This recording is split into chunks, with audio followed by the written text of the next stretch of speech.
Kasi unang-una, paumanhin dahil ako po ay medyo na late. At ang kwento na gusto kong ikwento, ibahagi ay yung sa pagiging late. Yung experience ko sa pagiging late. Ayan, nung college kasi ito na nag-aaral sa may Moralia Street, Intramuros, Manila yan. So, sa Makati ako nakatira ng first year, first sem. Malayo, di ba? And then, talagang, wag na kayo naging way of life ko. So, ngayon, di ba? May, yung city hall, may malaking clock. So, pagtingin ko, late na ako ng 45 minutes, so takbo ako, no? Hanggang nabuhusan na ako ng tubig, may nagtapon ng tubig, naligo na ako, no? Tapos pagdating ko dun sa may underpass, pagtawid dun sa kabila, pagtingin ko sa dun sa, kasi apat na side yata yun eh, kung tama yung pag-area. Dun sa tapat, tama yung oras, 15 minutes pa pala. So, late, advance pala yung nasa likod. Ayan. So, na-experience ko na mag-shower dahil sa maging late. Ayan. Tapos, another time, chemistry. So, tumambay muna ako sa kasi maaga naman ako doon. Tumambay muna ako sa library. Tapos, sabi ko, maaga pa. Kasi nakatulog ako, maaga pa. Sige, para maaga ako sa klase, sabi ko. Tapos nung, lang ako sa pintuan, ba't hindi mga classmates ko yung nakapila sa labas? May mga nakapila na. Tapos, pag sulyap ka sa loob ng classroom, andun yung mga klase ko. Tapos yung professor namin, nasa dulo na, nagsusulat. Tapos pumasok pa rin ako. Tumigil yung professor, sabi niya, do you belong to this class? Sabi sa akin ng classmate ko, pare-pare lumabas ka na. Sabi, pero nag-stay pa rin ako. Galit na galit pala kasi 5 minutes na tapos na yung subject namin. So, namali lang ng tingin. Ayan. So, for this month, ang topic po natin ay yung pagbabahagi ng word, no? So, for this morning, ang ating pong pag-aaralan, ang topic po ay preach the word. Ayan. So, before anything else, pwede po ba tayong lahat tumayo at basahin po natin yung ating bro? Yan. So, basahin po natin ng para nag-almusal na. Today, I will listen to God's word. It empowers me by its instructions and corrections, giving me the strength to take the right direction and lead me deeper into the path of godliness. It was sent so I may be complete and equipped with every good works to serve man and to glorify God. Yan. Tayo po lahat ay makakaupo namin. Yan. So, preach the word. Yan. Naghanap ako ng title. Sabi ko, fulfill the ministry or finish strong. Medyo mahirap mag-set up pag may window shift. Ngipin, no? Ayan. So, preach the word. Ang ating pong text ay matatagpuan sa 2 Timothy chapter 4 verses 1 to 8. Ayan. So, actually meron po dyan. Pero gusto kong basahin sa Taglish. Itong Bible na to is Pinoy version. So, Taglish siya. Ayan. Sundan niyo na lang po. Tayo po lahat ay muling tumayo. Ayan. Para magising kayo. Para hindi niyo mahalata na tayo po, no? Sabi dito, sa harap ng Diyos at ni Christ Jesus na magja-judge sa mga buhay at sa mga patay, at dahil dadating siya para maghari, inuutusan kita. I-preach mo ang salita ng Diyos. Pagsikapan mong gawin yan, maganda man ang sitwasyon o hindi. Iparealize mo sa kanila ang mga mali nila at pagsabihan mo sila. Pero, palakasin mo rin ang loob nila. At habaan mo ang pasensya mo sa pagtuturo. Dadating ang panahon na hindi na makikinig sa tamang teaching ng mga tao. Susundin lang nila ang mga gusto nila at maghahanap sila ng mga teachers na magsasabi sa kanila ng mga gusto lang nilang marinig. I-reject nila ang katotohanan at ang papakinggan lang nila ay mga gawa-gawang kwento. Ikaw naman, kontrolin mo ang sarili mo sa lahat ng oras. Tiisin mo ang mga paghihirap.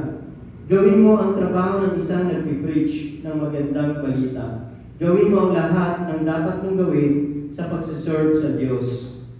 Para akong isang offering na isa-sacrifice na. Dumating na ang oras ko para magpaalam sa mundo ito. Binigay ko yung best ko sa laban. Nakarating ako sa finish line. At nanatili akong tapat sa faith. Kaya ngayon, may nakaprepare para sa akin na corona.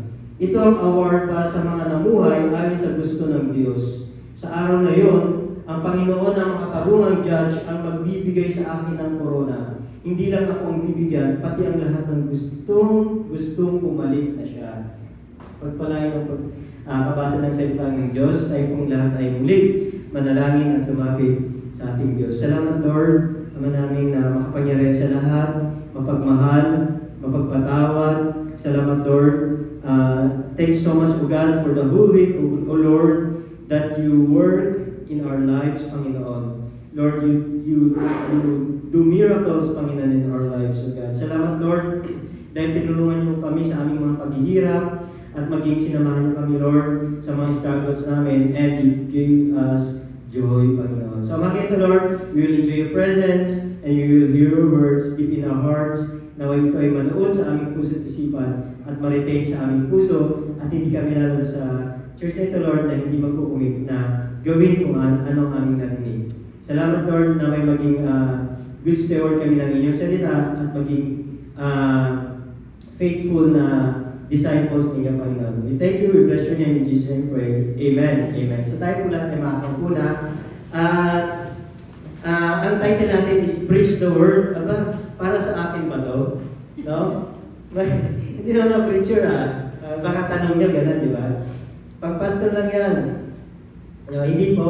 Ito ay para sa bawat isa sa atin na mananampalataya. At itong passage na to, na ito yung final charge ni Apostle Paul kay Timothy.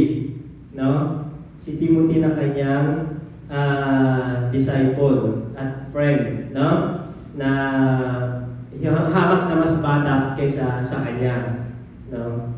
Na preach the good news. Yeah. So, introduction, dito tayo sa introduction.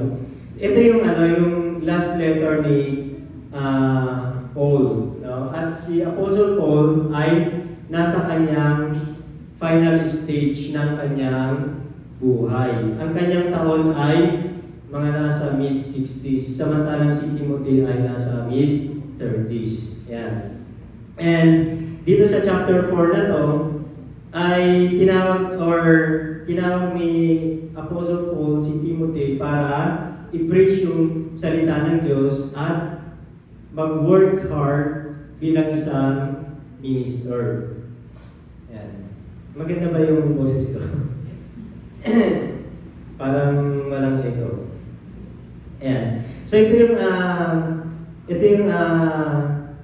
yung solemn charge, yung tinatawag natin solemn charge. Pag sinabi natin solemn, di ba? Pag solemn is seryoso, no?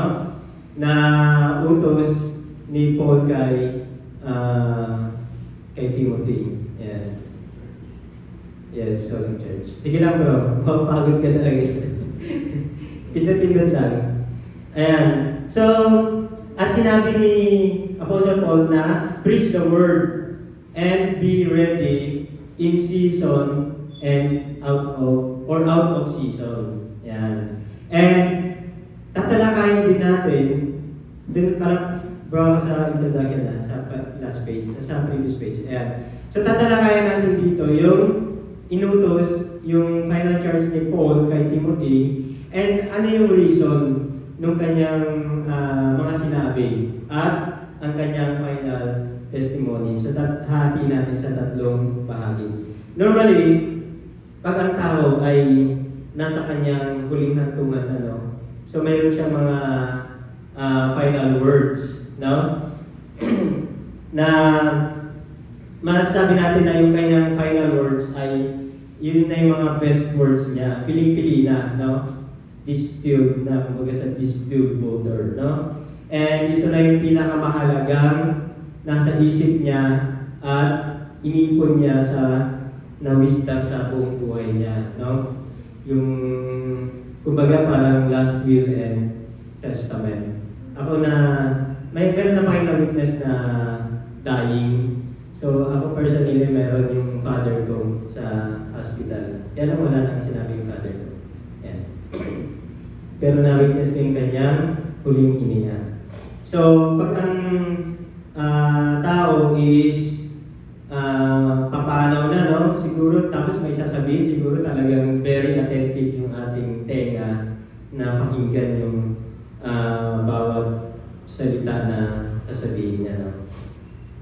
Ayan. So ngayon, si Apostle Paul, nung kanyang sinusulat to, ay nasa, hindi po siya nasa bakasyon, kundi siya ay dying sa dungeon. So siya po ay nakakulong. And imagine, ang kanyang ginagawa is, sumulat siya para magbigay ng words of encouragement kay Timothy. No? Ayan. So, mga words of advice para sa concerning sa ministry and concerning sa buhay-buhay. And ma-realize natin dito na nandun yung urgency. Now, very urgent, maraming exclamation mark. And wala ka ng, kumbaga di ba, pag sinabi mo urgent, wala ka ng pipiliin, hindi ka na makakapili, wala ka ng choice. Kundi gawin mo yun ng mabilis at in a very short time. Ayan. So, sa next, so ito yung solemn charge niya. No? Basahin natin yung verses 1, 2, at saka verse 5. Sabi niya dyan, I solemnly charge you in the presence of God and of Christ Jesus. No? Kumbaga yung pag sinabi mong solemn charge, ito ay very strong exhortation. No? Na sabi niya is preach the word. No? So, ang mata ng Diyos at ni Jesus Christ ay kay Timothy, na sinabi niya dito, who is to judge the living and the dead, and by His appearing and His kingdom. No? Na siya ay haharap sa before God, darating yung time na siya ay haharap sa ating righteous judge, who is Jesus Christ, no? And sasagutin niya or siya ay sasagot, no? And ang kanyang solemn charge ay dun sa verse 2, preach the word, be ready in season and out of season, no? And next page, ano ba yung sabi niya, preach the word, no? Ano ba yung ipipreach? Ano ba yung ipipreach sa tingin niyo? Sabi niya, preach the word of God. Diba? Sinabi niya na preach the word of God, na ang salita ng Diyos ay hindi dapat na nakatalikala, hindi dapat ito nakakulong, kundi dapat ito ay ibinabahagi, no? Ano ba yung madalas natin ibahagi sa panahon ngayon? TikTok. No? So, i-test natin. Ano yung latest?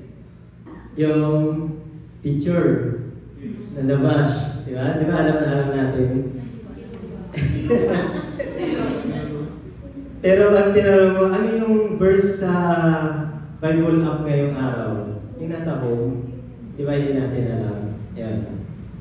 So, preach the word, Sabi niya, sa chapter 2 verse 15, sinabi doon na, be diligent to present yourself approved to God as a workman who does not need to be ashamed, accurately handling the word of truth. No? Maging ano daw tayo, yung masipag, na handa tayo na humarap, no? Na ano tayo yung kaya nating sagutin yung mga itatanong sa atin. So dapat we must accurately handle the word of truth. No? Kaya kailangan na maging masipag tayo sa na mag-aral ng salita ng Diyos. Amen ba? Parang isa lang yung rest. Ayan.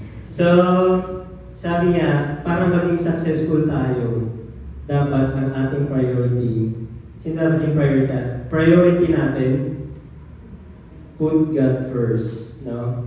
So, kung gusto natin na maging assured tayo sa kinabukasan, dapat ang priority natin ay si God.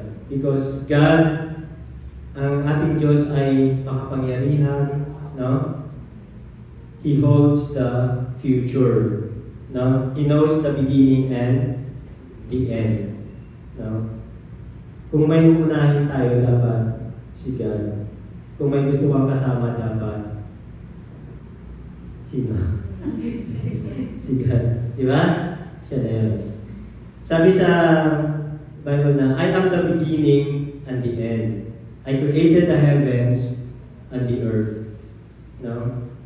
Pag hindi natin inuna si God sa buhay natin, we will never be satisfied. Hindi natin mararanasan yung satisfaction. Lagi tayong naghahanap, no? More and more. More sahod, more pagod, kulang pa rin. Diba? Amen ba? Amen. Ayan. 1, 2, 3, 4, 5, 50. 50 na. So, pag sinabi natin preach, it means preaching is the... Dati, sabi ko, ano ba pagkakaiba ng preaching tsaka teaching? Yung preaching, sumisigaw yung pastor. Ano ganyan yung pagkakaintindi ko doon? Preaching is the authoritative proclamation of God's message in public. No? Yung word na preach, it means to herald or to proclaim publicly. Diba? Nung pag-Christmas, sabi natin, our herald angels sing. Kasi diba, nag-proclaim yung mga angels, diba, about the good news. No? Sabi sa 2 Timothy 3:16, all scripture is inspired by God. And I think nasa wala ako. So all scripture is inspired by God and profitable for teaching, correcting, and so on. Ibig sabihin sa yeah? So, sabi sa chapter 3 verse 15, ang scripture is sacred writings or yung tinatawag sa Tagalog na banal na kasulatan. Or sa verse 16 ng chapter 3, scripture. Sa chapter 4 verse 3, it is sound doctrine. Or verse 4, it is the truth. No? Can you imagine kung hindi naging faithful si Timothy sa pag-share ng Word of God? No? Baka hindi nakarating, at saka yung mga early disciples, baka hindi nakarating yung Word sa atin. No? At itong tinuturo na ito ay hindi lamang para sa mga pastor, kundi sa bawat mananampalataya na binigyan tayo ng opportunity para mag-preach. Amen? Amen. No? It is God's will na, di ba sabi niya, God does not want anyone to perish but come to repentance. Kaya nga, hindi pa dumarating ang Panginoon kasi gusto niya na makarinig yung mga hindi pa nakarinig ng kanyang salita. at ng kanyang salvation. No? So gusto niyo ba na dumating na si Lord? Ayaw ba? Ako excited na ako eh. So dapat, let's preach. Ayan. Let's share the word of God. Let's evangelize. So, next page. So, sabi nga, para in order for us to be able to preach the word, we must familiarize ourselves with the word of God. Diba? Kailangan ay familiar tayo sa salita ng Diyos. Ano sabi sa Joshua 1:8? Do not let, memorize it. Do not let this book of the law depart from your mouth. Meditate on it day and night, so that you may be careful to do everything written on it. Then you will be prosperous and successful. No? Sabi nga, di ba may sinasabi tayo na you cannot give what you do not have. So, likewise, how can you share the knowledge that you do not have? So, dapat alam natin, kabisado natin. Dapat, sabi dyan sa verse na yan, meditate on it day and night. Dapat ay laman ng bibig natin. It must be our way of life. Laman ng puso't isip natin. Hindi lang kung sino-sino yung laman natin. Puso't isip, di ba? Or kung ano-ano. Obey carefully, be doers of God's word. Dahil mayroong blessing. Sinasabi niya na, then you will be prosperous and successful. Now, pag sinusunod natin, pag binabasa natin, memorize natin, pinapamuhay natin, binabahagi natin, at sinusunod natin ang salita ng Diyos, tayo ay hindi maliligaw. Tayo ay magiging matagumpay sa ating buhay. Sabi nga sa kanta, nasaan kaya ako, Jesus, kung wala ka, kung wala kang salita sa aking buhay. Next. I-skip ko na yung i-skip na natin yung next page. Advertisement lang. Sabi ko sa Santos, di ba? Sila yan, Star for all season. Kasi pinag-iusapan natin yung in season or out of season. Next slide, bro. Ayan. Pag-compensate doon sa aming pagkahuli. Ayan. So, kailan ba tayo dapat mag-preach?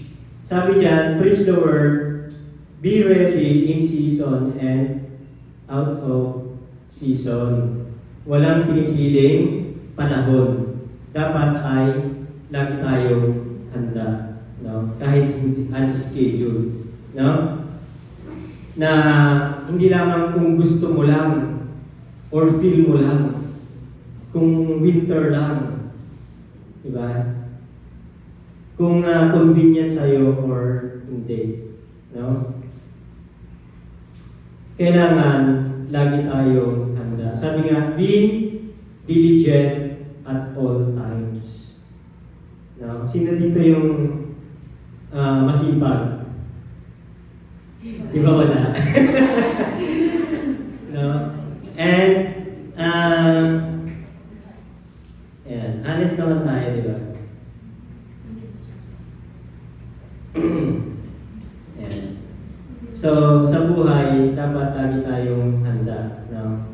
Na kapag naatasan tayo na mag-share ng salita ng Diyos, ay yung sagot natin hindi, ay, bro, versus saka na lang kasi hindi pa ako ready. Diba?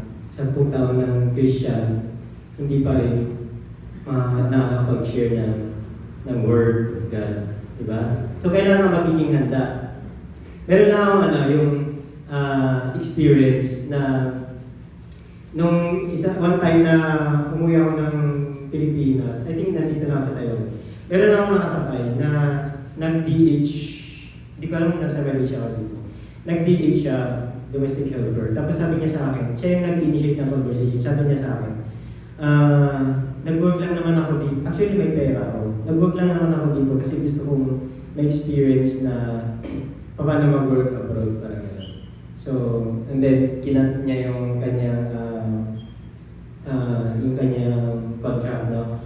So, and then, nung pagdating sa NAIA, na-realize ko, parang nag-guilty ako kasi sabi ko, it's an opportunity na para mag-share ako sa kanya ng Word of God about salvation, no? Kaya lang, ayun, so dapat, yung lesson learned is maging ready tayo, no? Kasi hindi rin naman natin alam kung kailan kikilos ang banal na espiritu, na ang gagawin lang naman natin is to open our mouth and to share, and it is God na who will work on that person. No? Amen ba? Yan. So, dapat oras-oras, minum-minuto ay maging handa tayo na magbahagi. Maging intentional tayo. No? Amen? Amen. So, pangatlo is, paano ba tayo mag-preach? How to preach? Sabi dyan sa chapter 4, verse 2, letter C, reprove, rebuke, exhort with great patience and instruction. Ito yung pangatlong inutos niya. Una is, preach the word, be ready. Ngayon naman is, 3, 4, and 5 is reprove, rebuke, exhort. No? So, ito yung unang-una, pag sinabi natin reprove, ay ipapakita natin, o hindi natin i-judge, i-convince natin yung tao na mayroon siya pagkakamali. Hanggang ma-realize niya, no, na ako isang, no, meron akong shortcoming, ako ay makasalanan na nangangailangan ng kaligtasan ng tagapagligtas. I need God in my life. So yun, reprove. Then, kailangan na makonvince natin, no, paano natin siya makonvince na ang salita ng Diyos ay tama, no, na yung kanilang pag-iisip or reasoning or behavior ay may hindi na ayon sa scripture, no. Pangalawa is sinabi niya rebuke. Yung rebuke is slightly higher in degree than reprove, no? Na ito sa rebuke, ito na yung after mo siyang reprove.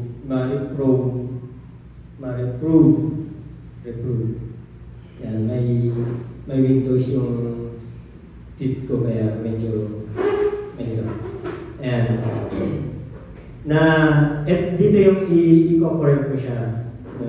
Hanggang siya ay it will lead the person to repentance, na hihingi ng kapatawaran, no? Para siya ay parang yung word is to afflict, para siya ay ma-burden, ma-worry, ma-bother, no? Hanggang siya ay humingi ng kapatawaran. And pangatlo is yung pangatlo is more on positive imperative, no? Exhort. Yung na-reprove na, tapos na-review, kailangan na i-encourage mo rin yan, i-comfort mo. Now, after mo siyang i-reprove, review, kailangan mo rin siyang i-uplift, i-encourage. No? Kaya lang, hindi ibig sabihin na ng encouragement na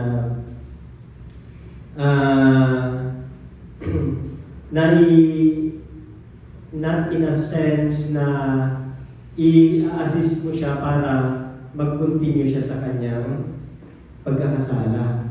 Kasi gusto mo siyang ma-comfort after mo siyang ma-review, no? So,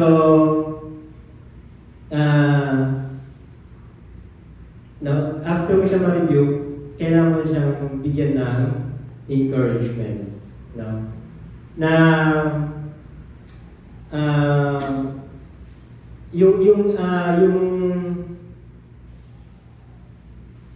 hindi mo siya i-discourage, no? But i-build up mo siya. I-build up mo siya, no? Pero may mga tao na, di ba, may mga tao na kahit i-rebuild mo, unrepentant, and hindi sila willing na, or yung tinatawag natin na unwilling sinner. Hindi willing na magbago. Yan. No?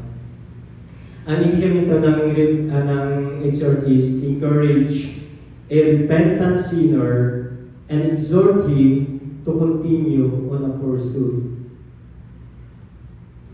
Continue to pursue the Lord. Yan. So encourage natin yung repentant sinner na magpatuloy siya na hanapin ang Diyos sa kanyang buhay.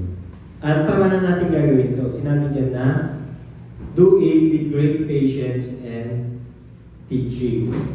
No? Kailangan gagamitin natin yung salita ng Diyos. Sabi sa, ay pala yung verse, 2 Timothy 3, yung inaan kanina, no? 2 Timothy 3, 16 and 17, sabi niya, all scripture is, nababasa niyo ba? Or memorize niyo ba? Memorize ko ito. All scripture is God-breathed and is useful for teaching, rebuking, correcting, and training in righteousness, so that the man of God may be thoroughly equipped for every good work. Yan. Reprove, rebuke, exhort with great patience and instruction. Don't give up, don't give in. Now, just stay. Yan.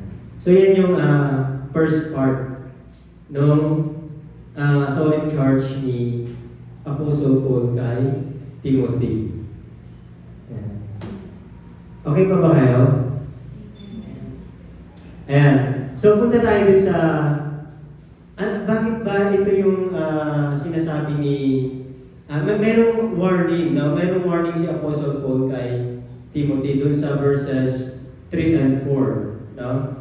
So bakit, next slide, bakit sinabi ni Paul na lagi niya sinasabi na take charge, preach in season and out of season. Lagi ka maging handa na mag-share ng salita ng Diyos. Sapagkat sa 1 Timothy 4:1, sabi diyan, but the Spirit explicitly says that in a later time, some will fall away from the faith. 2 Timothy 3:1, no? But realize this, that in the last days, difficult times will come. Actually, nung time na yan, no, more than, let's say, 2,000 years ago, no? Sinasabi na last days na. How much more ngayon? Palapit ng palapit tayo sa huling araw. Sabi diyan na last days, there will be a difficult time. Darating yung paghihirap. No? 2 Timothy 4:3, for the time will come when they will not endure sound doctrine, but wanting to have their ears tickled. So ano ba yung ears tickled? Parang ba tinitigil yung ear? Yung parang may, ito yung balahibo ng manok, tapos ginaganon sa tenga. Di ba nakakilitig? No? But wanting to have their ears tickled, they will accumulate for themselves teachers in accordance to their own desires. So sila na yung pipili ng magtuturo sa kanila ng kung ano yung gusto nilang marinig. Itong word ni Paul ay prophetic, no? Na nagbigay siya ng tatlong dahilan. Nagbigay siya ng dahilan, strong reason na ang pag-preach ay napaka-critical na, no? Now the time will come and it is now, or the time will come and is now here. Ito na, no? Yung tinatawag na perilous time. No? So, tingnan natin sa next. Tingnan natin mamaya kung ano yung mga example ng tickling years. So, tatlo yung sinabi niya, no? Na people would depart from faith. Meron ba kayong kilala na tumalikod? Dangerous times were coming for the church. No? Hindi lang pala sa labas, kundi mismo sa loob ng church. Those in the church would not endure sound doctrine. No? Parang may picture din na yung Bible, hindi na binabasa, na pwede nang sulatan, read me. Ayan. So, bakit kaya? Bakit kaya ang tao ay ayaw na, no? Sabi sa John 3:19, because ang dahilan ay dahil mahal ng tao ang kasalanan. Naalala ko nung nag-work ako sa Pilipinas, meron akong ka-work na, Christian siya. Tapos sabi niya sa akin, yung tinatawag na backslide or fall away. Sabi ko, bakit? Sabi niya, mas masarap kasi sa mundo. Yan. Mas masarap ang layaw ng mundo. Mas enjoy. Diba? Sabi sa John 3:19, this is the judgment. The light has come unto the world, and men love the darkness rather than the light, for their deeds were evil. Diba? Sabi ko kagabi kay kakwenta ko si Brother, sino kaya ang invite ko sa church? Parang medyo mahirap mag-invite kasi yung mga gusto mong invite.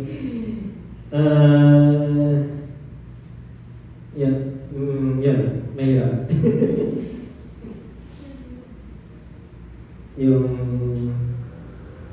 Ayaw mo na mag-set. Nag-iisip. Ayan. Next is, so, now ito yung warning ni Paul na in the last days, men will not tolerate empty doctrine. They will be controlled by their own lusts, yung layo ng laman. In their restlessness, they will seek out many false teachers, and having refused the truth, they will fall victim to fables. Yung gawa-gawa lang, yung myth, yung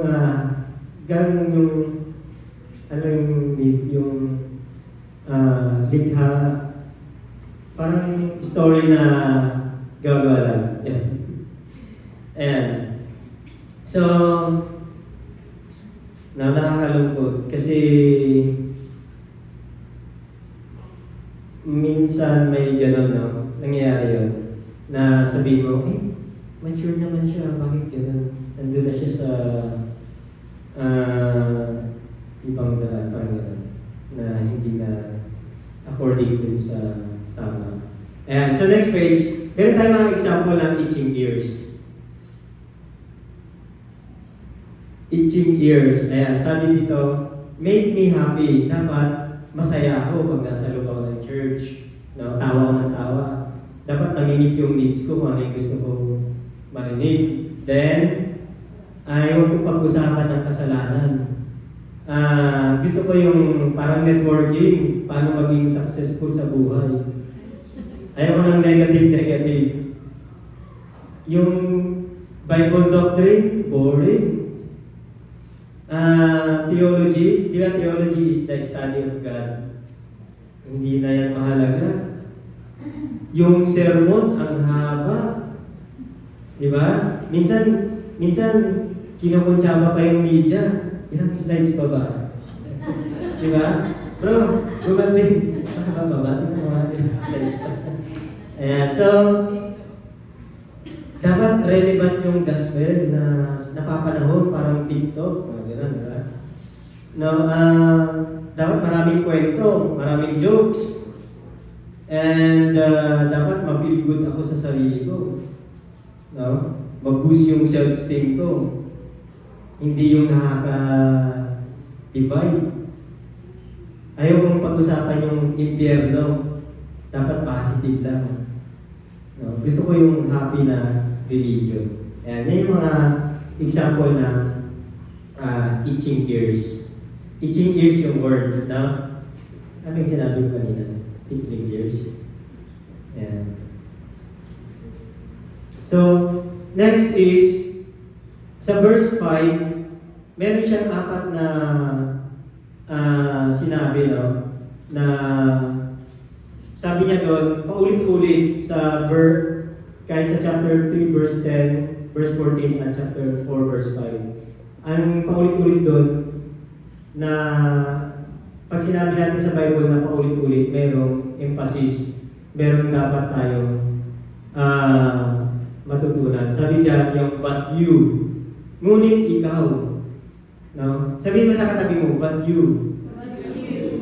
But you, huwag kang tutulog-tulog. No? Huwag kang tutulog-tulog. Sabi niya, number 1, be sober in all things. Be sober in all things. No? Endure hardship. Do the work of an evangelist. Fulfill your ministry. Amen? Next. So, tingnan natin yan. Apat na yan ang mabilis lang. Isa-isa.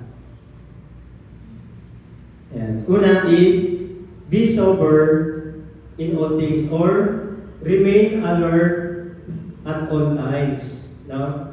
Dapat hindi ka, pag sinabi ng sober, ano yung sabihin ng sober? Sa Tagalog, matino. Yung hindi ka lasing, matino ka.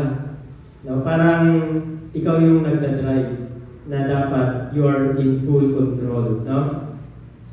Na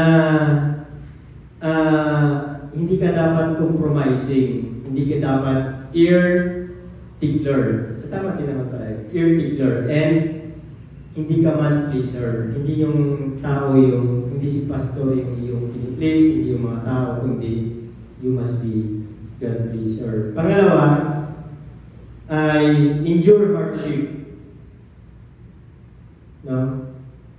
Bear up under persecutions. Kasi, darating yung time, or even ngayon, ay we will suffer evil. No? Kasi we are in a fallen world. No? Na yung ito yung undeserved evil na nararanasan natin, it's because of Christ. No? Dahil sa ating paglilingkod. There is no such thing as faithful ministry that is not costly. No? Sabi nga sa song na nasa Bible verse din na I will not offer anything that costs me nothing. Diba? So my cost, pag tayo ay naglingkod, it includes yung cost. No?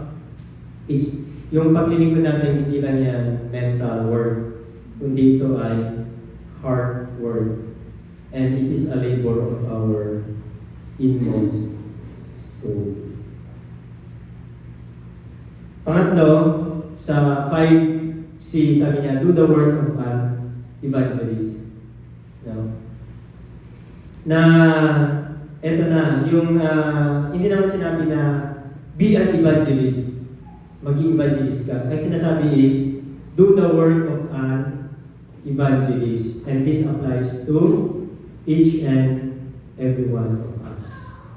No? Hindi lang yung pag-preach or pag-herald ng salita ng Diyos ay hindi lamang trabaho ng isang pastor, ng graduate sa Bible school, no? Kundi it is everyone na tayo po ay binigyan ng inatasan ng Panginoon. Sabi sa 2 Corinthians 5:18, and all things are of God, who has reconciled us to Himself by Jesus Christ, and has given to us the ministry of reconciliation. So meron pala tayong ano tawag dito? Actually sa iba, sabi dyan yung, we are ambassadors of reconciliation. No? Na even tayo, nung tayo ay makasalanan pa, nung tayo nasa kadiliman pa, tayo ay tinuturing na enemies of God. But nung nakakilala tayo sa Panginoon, nag-change address tayo mula sa kadiliman pupunta sa kaliwanagan, tayo ay tinawag na friend of God. We are reconciled to God through Christ Jesus. And ngayon, tayo ay binigyan, tinatasan na we are actually ambassadors of Christ. Na maging, ano tayo, mag-reconcile tayo ng mga sinners to Christ. No? Na, di ba, we stand in the gap. Na tayo ay magiging tulay na si Kristo lamang yung kanilang pag-asa. Si Kristo lamang yung solution sa problema. And finally, yan, yung mga words na gusto nyo. Actually, ano yan, hanggang page 28. Pero ano na, conclusion na pagkatapos. So, sa 5B, sabi dito, fulfill your ministry. Pag sinabi natin, fulfill your ministry, no? Tapusin mo. Di ba? Fulfill your ministry. Utilize your ministry to the fullest. No? Na huwag kang mag-bail out sa ministry, huwag kang tumakas or umalis. Pagka nahirapan ka na, ayaw na. No? Pagka may mga opposition, ayaw na. Pero sinasabi dito, fulfill your calling as teacher and preacher of God's Word. Finish what you started. Amen? Amen. Sino mahilig na hanggang simula lang?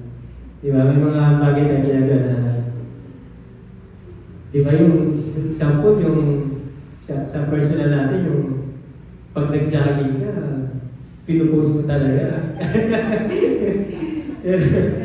pero pag nakakita ka ng gano'ng post, nakaka-relate ka sa umpisa lang sa buhay. Di ba? Magda-diet na ako. Ay, sa umpisa lang yan. No? So, nakalimutan ko may third part pala. Yung final testimony ni Paul na sinabi niya sa verses 6 to 8, pursue your crown. No? Na alam ni Paul kung ano yung magiging reward niya someday. And alam niya kung ano yung magiging reward din ni Timothy. And tayo, di ba gusto natin ng reward? No? Sino ayaw ng reward? So lahat tayo gusto natin reward. Pero yung reward na to, na sinasabi dito is imperishable. Na hindi siya nasisira. Lahat ng bagay dito sa mundo na we chase, no? Lahat ng pinagpapagura natin. Ang ganda nung realization na nabasa ko nung Singaporean siya, no? Na-realize niya about life. Na, di ba, tayo, ang hirap natin na tumigil sa pagtatrabaho. Tama? Kasi natatakot tayo. Baka hindi na natin ano yung lifestyle natin. Paano, ang dahil natin worries, paano pag nagkasakit ako? Paano kung wala na akong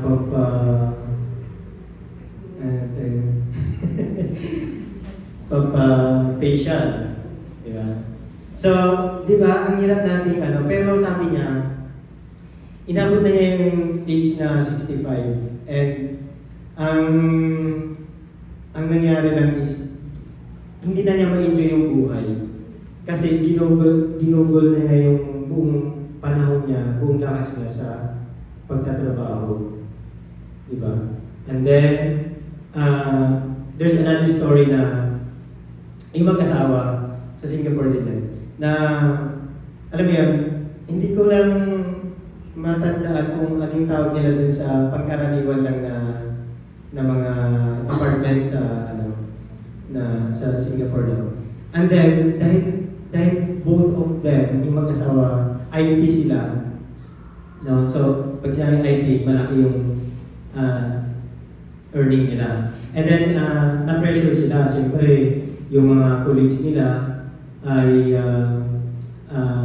may mga yung high-end condo.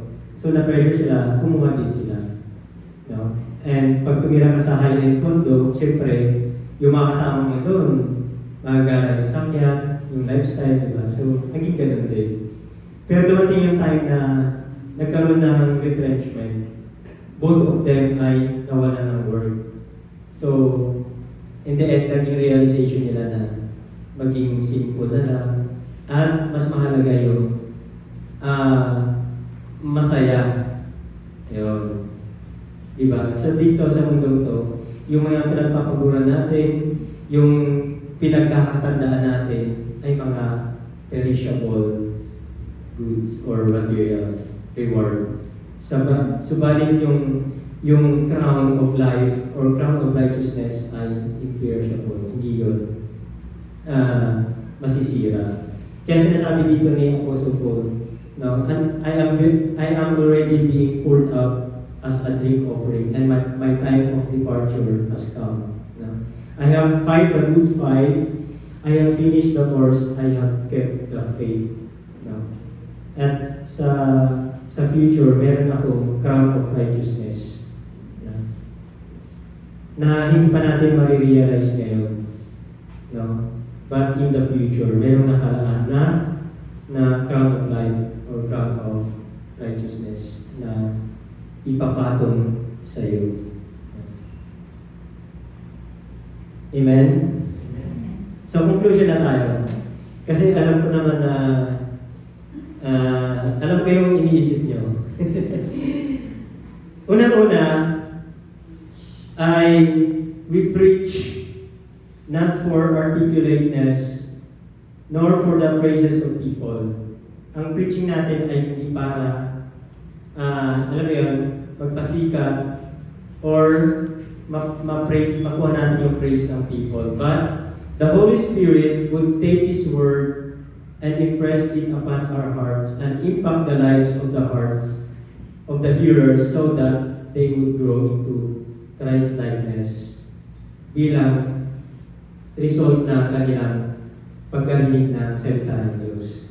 Pangalawa, tayong lahat ay tatayo before God. We will face Jesus Christ, no? Who is the judge? Siya yung judge. Who is to judge the living and the dead? So pag tinanong tayo ng Panginoon, anong ginawa mo sa mundo? No? Ano yung iyong ginawa? No? Ay Lord, nag-dis po ako ng mga contracts. Di ba? Namit ko yung mga di ba sa inyo may mga kota-kota ba yun? So, pag sumarap tayo sa Panginoon, maririnig kaya natin yung sasabihin niya na well done, good and faithful servant. So, application. Meron tayong ministry na kailangan i-fulfill. Hindi lang tayo dapat na kumakain ng salita, but kailangan tayo ay nagbabahagi. Hindi lang tayo sitting ministry, kundi meron tayong we are commanded na mag-share na salita ng Diyos. Hindi lamang ito para kay Timothy, kundi para sa bawat isa sa atin na mananampalataya. No? Maging pastor man, or elder, or leader sa church, or simply yung tayo bilang mga members, no? Mga mananampalataya. No? And meron tayong crown na kailangan natin na i-pursue na hindi kailanman mabubulog. Ito, ano lang, realization ko lang din. Kasi, nung elementary lang ako, naging 1 to 6, grade 1 to 6, talagang punong-puno ako ng medal. So, kasi first honor, tapos ang dami-dami awards. Kada grading period, magpo-poem ako, gano'n. Tapos may mga competition, gano'n. And then, nung college din, alam mo yun, yung mga quiz ko na tagbo 100, yung score. Ano yun? Nung narinig ko kasi yung mga ano natin dito sa mundo, hindi natin ito mapapakinabangan, di ba? So, ginawa ko, sinunog ko lahat yun. Tapos nakita namin kapitbahay namin na professor sa Holy Angel sa Angeles. Tapos hinayang na hinayang siya na sabi niya sa mother ko, bakit sinunod yun ang anak mo? Di ba? Pwedeng memorabilia yun. Tapos, and somehow, nakakapanginayang, di ba? Pero, tapos yung kapitbahay ko na yun nagsabi, nawala na siya. Hindi ko siya nasira. And nakakalungkot, no? Kasi parang yung value nakita niya dun sa material things, pero yung mas dapat na mahalaga pa na makita niya na hindi na nabubulong, no? Na kaya natin dalhin sa kalangitan. Yun yung hindi niya na ano. Ayan. So, ayan, dahil dyan, tayo pong lahat ay tumayo.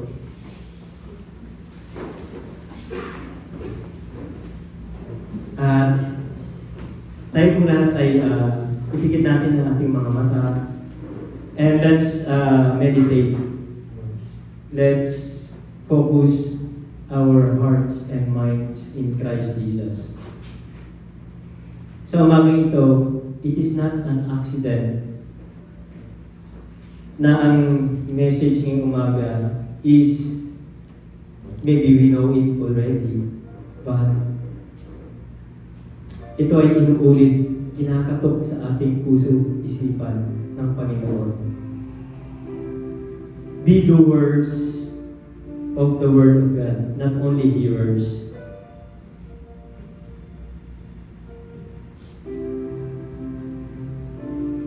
Tayo po ay inatasan ng Panginoon na kung ano man yung ating tinanggap, na kaligtasan, for sure mayroong taong nagmalasakit sa atin. Maring tayo ay niyaya niya sa church kasi hindi niya kaya mag-share. Naging instrument siya ng Lord para tayo ay makakilala sa Panginoon. Pasalamatan natin ang taong yun dahil hindi niya tayo nilid sa kasamaan, kundi yung naging concern siya sa atin. At tayong lahat ay may responsibility, no? Na tayo ay binigyan ng command, ng kautusan ng Great Commission, na tayo ay humayo, go into the world. Tayo ay magturo, mag-preach. Ating abutin yung ating mga mahal sa buhay, mga kaibigan, strangers, yung mga tao na lost, unchurched, na hindi pa nakakilala, or nakakarinig man lang, or maaaring yung tao na nakakaranas ng depression, pero wala siyang mabalingan dahil hindi niya kilala ang ating mapagmahal ng Diyos. We have the responsibility dahil nasa kamay natin, may mga dugo sa ating mga kamay. Dugo ng ating mga kaanak, ng ating mga kaibigan, ng mga tao na hindi pa nakakilala sa Panginoon. And one day, we will stand before God. What have you done? Anong ginawa mo sa oras mo? Anong ginawa mo sa mundo? Sa lakas na binigay ko sa iyo. Marami tayong excuses. Nung bata tayo, sabi natin, bata pa tayo. Nung tayo ay naging professional na or work na sabi natin we are too busy. Or nung binigay sa atin ni Lord yung ating mahal, sabi natin we are too in love to talk or to share about God. Aantayin pa ba natin yung time na nandun na tayo sa ating deathbed and it's too late to think about God, to share about God. So ito ay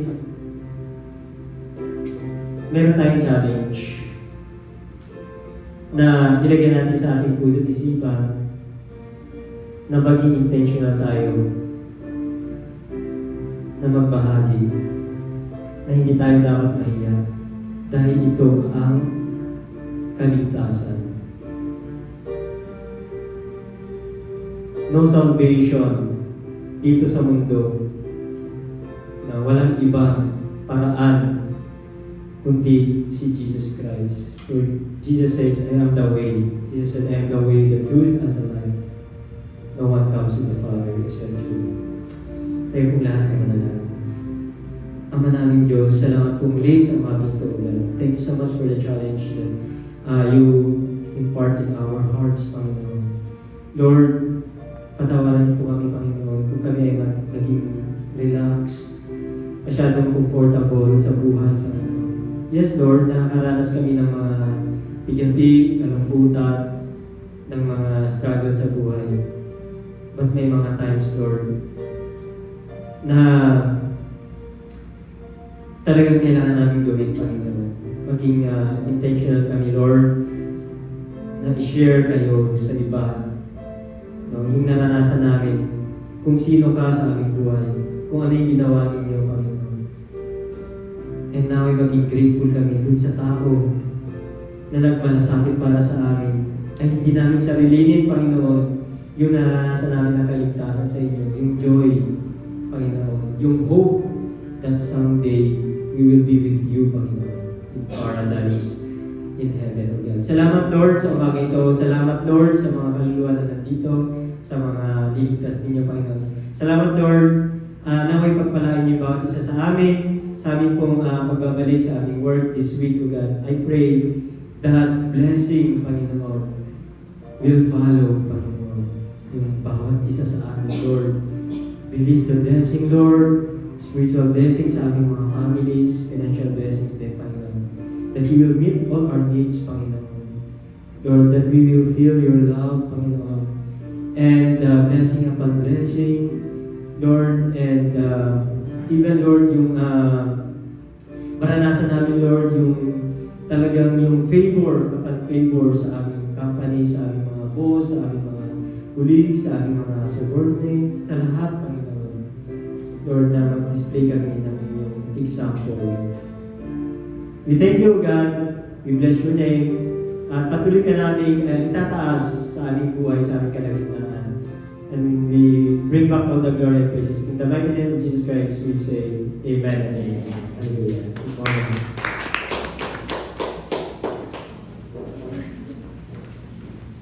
Anong oras na ngayon? Oras na magbibigay natin sa ating Panginoon. Sabi nga sa Matthew chapter 6 verse 33, kaya ilahin ninyo ang kabilang sa kaharian ng Diyos at ang pagsunod sa kanyang kalooban at ibibigay niya ang lahat ng mga kailangan ninyo. So, sabi nga, put God first in your finances. So, dapat natin unahin ang Lord kasi may pangako naman ang Lord. Sabi nga, ibibigay niya ang lahat ng ating mga kailangan. Sabi nga lagi sa na ini-encourage sa akin palagi ng isang kapatid natin na sa Pilipinas na yung nag-invite sa akin. Sabi niya, parang ano lang naman yan parang someone lang yan na nag-serve sa military. Sabi niya, ikaw yung sundalo, ang gagawin mo lang is mag-obey sa Lord and sa Lord ang sundalo, di ba bilang sundalo, ang gagawin lang nila is mag-obey sa government and then ang government na ang magbahala sa kanilang clothing, shelter, and pagkain, di ba? Kaya ganun din sa Panginoon, kung tayo ang mag-obey sa Lord, si Lord na din ang bahala sa lahat ng aming pangangailangan, di ba? Sabi naman ng Lord, sabi niya sa Hebrew chapter 13 verse 5, hindi ko kayo iiwan or papabayaan man. Sabi niya, may pangako niya kung unahin natin ang ating Panginoon. Sabi nga niya, magbigay tayo ng may kagalakan dahil mahal ng Diyos ang mga nagbibigay ng may kagalakan. Sabi nga, sabi nga sa Word of God, di ba, na nation ni Bro Julius, di ba? Dapat maging handa tayo in season and in out of season. Ganun din sa pagbibigay. Dapat maging handa din tayo sa pagbibigay sa Panginoon. At lalo higit sa pagbibigay ng mga nangangailangan ng tulong, dapat din tayong maging handa. Kaya di ba tinuturoan tayo palagi ng Lord sa kanyang mga salita na kung ano man yung in-entrust niya sa atin, dapat nandun na maging good steward tayo para palagi tayong handa. Hindi lang sa preach pag-share ng kanyang word of God, kundi sa maging handa din sa pagtulong financially. Yun. Yun lang po at ating pong ipanalangin natin ating tithes ng offering. Just to the Father and Lord, we give you po Lord God sa araw na to, Lord God, sa inyong banal na araw na to, Lord God, para sa inyong salamat, Lord, dahil kayo ang Diyos ng mga kamilihan sa lahat na may likha ng langit at ang lupa at may likha po din po sa amin na nagbibigay sa amin ng buhay. Thank you, Lord, at salamat, Lord God, sa araw na to na pinaaralan mo po sa amin, Lord God, na dapat namin napatuloy namin, Lord, kasabing yung kalooban na may share, Lord God, yung mga salita, Lord God, sa lahat, Lord God, sa aming dako ng muda, sa lahat na nakakasalamuhan namin, Lord God, ng mga hindi pa nakakilala sa inyo ay patuloy, Lord God, na pinaalala mo sa amin na dapat namin abutin, Lord. Thank you, Lord. Dalangin namin, Lord God, sa sa iyong servant, Lord God, si Father Julius, Lord God. Thank you, Lord, sa buhay niya na ginamit mo, Lord God, sa inyong ministry, Lord God. We pray na patuloy mo siya, Lord, bigyan ng kapangyarihan na mula sa inyo, Lord God. At banal na Holy Spirit na manahan palagi sa kanya, Lord God, upang nandun, Lord, na forever yung may-share, Lord God, yung mga salita, Lord God, na bigay din yung kapangyarihan, Lord, upang marami, Lord, ang makakilala sa inyo, sa mga sumusunod sa inyo, Lord God. Patuloy, Lord, na pagpalain mo siya, Lord God, maging ang pamilya, Lord God, sa bansang Pilipinas, at patuloy mo siyang gamitin, Lord God, sa inyong bahay panambahan, Lord God, sa lahat ng ministry, Lord God, pinagkatiwala mo po sa kanya.